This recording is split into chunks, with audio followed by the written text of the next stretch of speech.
Hello from California, this is Sandy from Messy Paper Crafts, and today I have a quick tutorial for you on how to create different looking cards with washi tape that has a motif on it.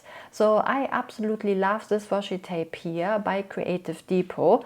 You can create so many fun looks, but if you have washi tape at home that also has a little bit of a bigger motif on it, you might have wondered, what can I do with that? So what do people actually create with washi tape in general? And especially, what do you do when there is something very specific on the washi tape? So here you just saw different examples where we create stamped looks with the brush strokes by Tim Holtz as a background, or maybe a shaker card and so on. So lots of different things. And this is the washi tape that I just mentioned. It's called Air Pilots by Creative Depot. And here I just place this washi tape now onto my cardstock.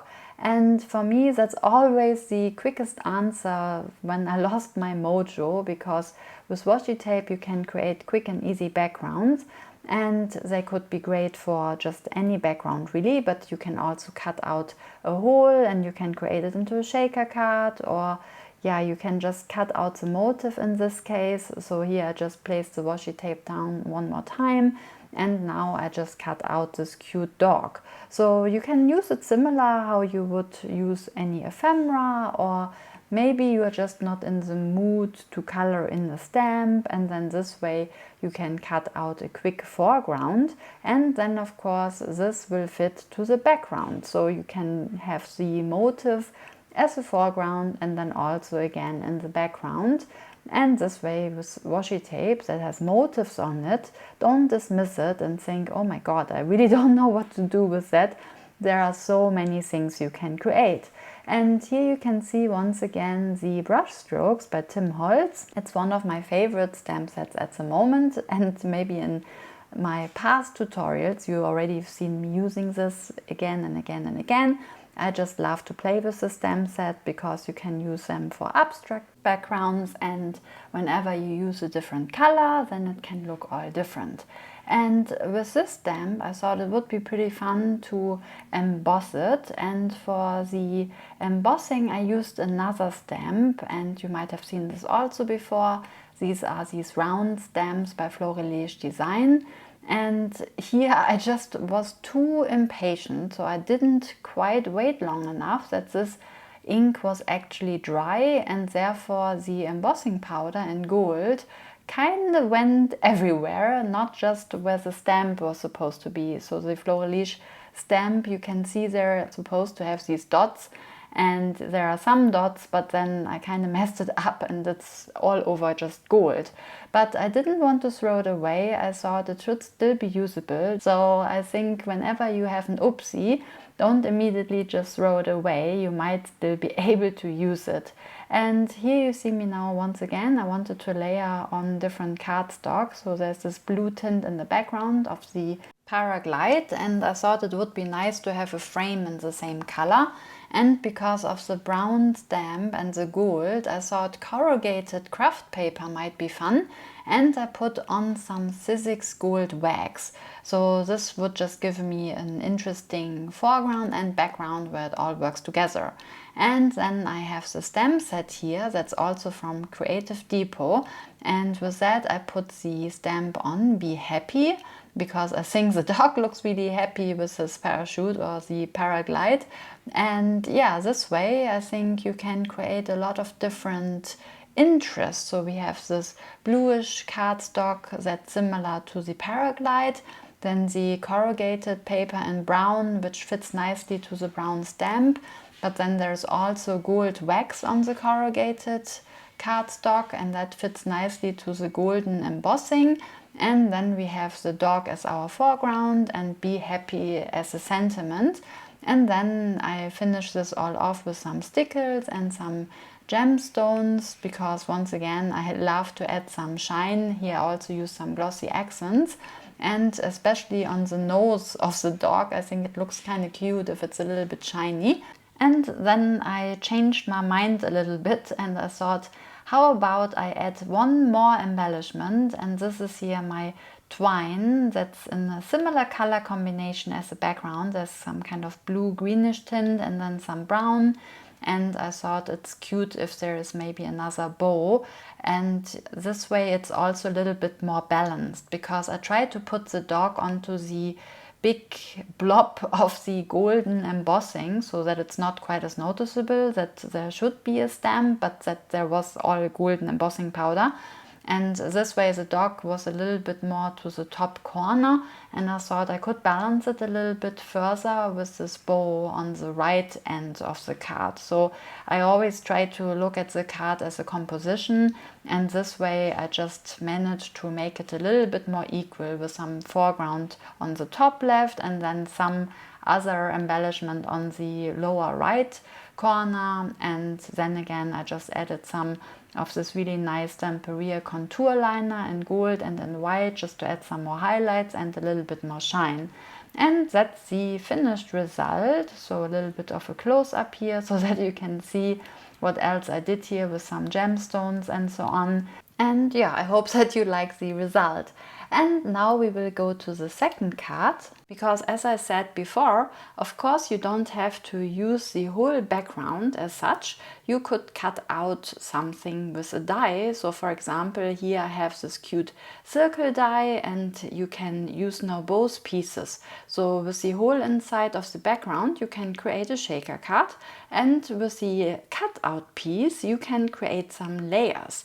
So here I will show you now a quick shaker card. So I just used this acetate by Lawn Fawn, but there are many different companies who do this acetate, and I just attach it now to the back of this background. And now I just play a little bit around here my composition so that I can see, does this dog fit to the background? So I decided to stay tone and tone here, because the dog has some brown, just as we did with the stamp. And so I have this brownish golden paper, and now I use some foam tape, because I have to lift this off a little bit from the other background, so the one with the acetate, because when I put these sequins in it, or whatever you really want to use for your shaker card, then they need a little bit of space that they can wobble around inside. And here I just add now some white glitter and some sequins in blue, so that it fits once again nicely to my washi tape. And yeah, just make sure that you attach the foam tape completely all around, so that there isn't a gap anywhere, so that these sequins don't fall out.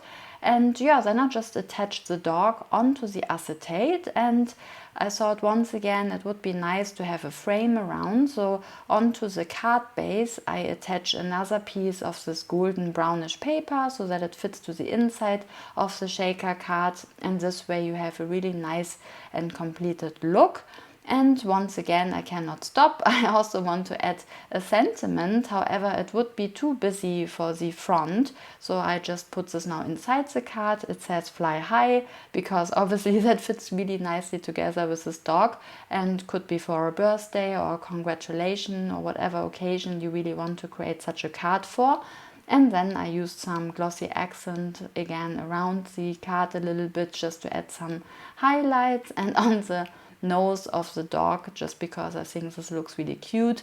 And then you can add some sequins or some glitter as well. And yeah, that's really all there is. And here's a little bit of a close-up shaky shake. And yeah, not too much room, because if you wanted to have it really wobble inside, then it would be better to attach 2 layers of foam tape. This way the sequins just would have more room. But if you want to send it to somebody, you also don't want that it gets too thick. So I think here we have a really nice card where it's just a little bit of a shaker card, but yeah, it's really nice for many occasions. And here I have now an example for you on what to do with the cutout. And as you have seen before, I used the washi tape for the background, and then I had another circle die that was a little bit bigger than this cutout here, and I believe this is corrugated cardstock, and I kind of like that as well, because it gives you this texture, but of course you can use any cardstock. And yeah, I just think that when you have different layers, you always create a lot of interest interest, but once again with the same ingredients. And that's why I think it's really cool if you have different ways on using your washi tape. And yeah, I also thought I wanted to create this mixed media look, so I have some thread behind the washi tape with the dog here. And then instead of using the sequences inside a shaker card, I just attached them and added a little bit of interest to the front. And the sentiment says "Adventure awaits." And I think this works really well here with these dogs who are flying. So again, could be a really nice card for somebody who maybe retires or for a birthday and so on. Again, fits to many occasions. And then I have one more example here, again, where you have the cutout, and this time I framed it in a way that this dog that we cut out before, now we have it as a circle cutout. In case you don't like any fussy cutting at all, then this is just once again a different option. And here I have now behind this dog another paper, also in a circle, and that's from the Tim Holtz Ideology paper pad, where you have different metallic looks, because once again I kind of like when you have this bluish greenish tint that's in the paraglide of the dog, if that's somewhere again to see on the card itself. So I kind of thought I add in a little bit of this color, and then I have the corrugated cardstock, and then I thought I try it with one more layer where I add some white, because I always think if you have this contrast with something dark and something white, then that also looks pretty interesting. And here I used a doily, and that worked really well as well. And I also thought, how about adding a wax seal, just again to add a little bit of interest. Another motif on this washi tape was this cat here, and I thought that's pretty cute as well. So now you know already all the steps. The background is the washi tape, the brush stroke stamp is by Tim Holtz. I used again a bow just to somehow balance out the composition with the cat and the hot air balloon and the bow, so that it looks a little bit more equal. And then I added another frame with the metallic paper by Tim Holtz. And yeah, just one more example on how to create, again, a totally different look and a little bit of a different color scheme. And last but not least, here's one more example because I just couldn't stop. This dog is just so cute, and it's another shaker card where the corrugated card is now the card base, and then I added the sentiment underneath where it says "Wishing the best day," because once again that fits really nicely with the flying dog. And yeah, you've seen already all the steps. We have the brown paper again as a frame. We have the corrugated paper inside of the shaker card to give it a bit more texture.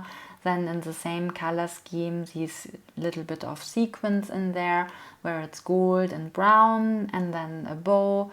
And I think the sentiments they are from the new line that Stamperia just brought out by the paper that Vicky created, Secret Diary. They had really cute brownish and beige sentiments, which I think really work with a lot of different occasions, and I just love these kind of sentiments. And yeah, that's it for me today. I hope that you enjoyed this tutorial and give it a go. And with that, I wish you a crafty week, and remember, no stressy, be messy and have fun. See you next time.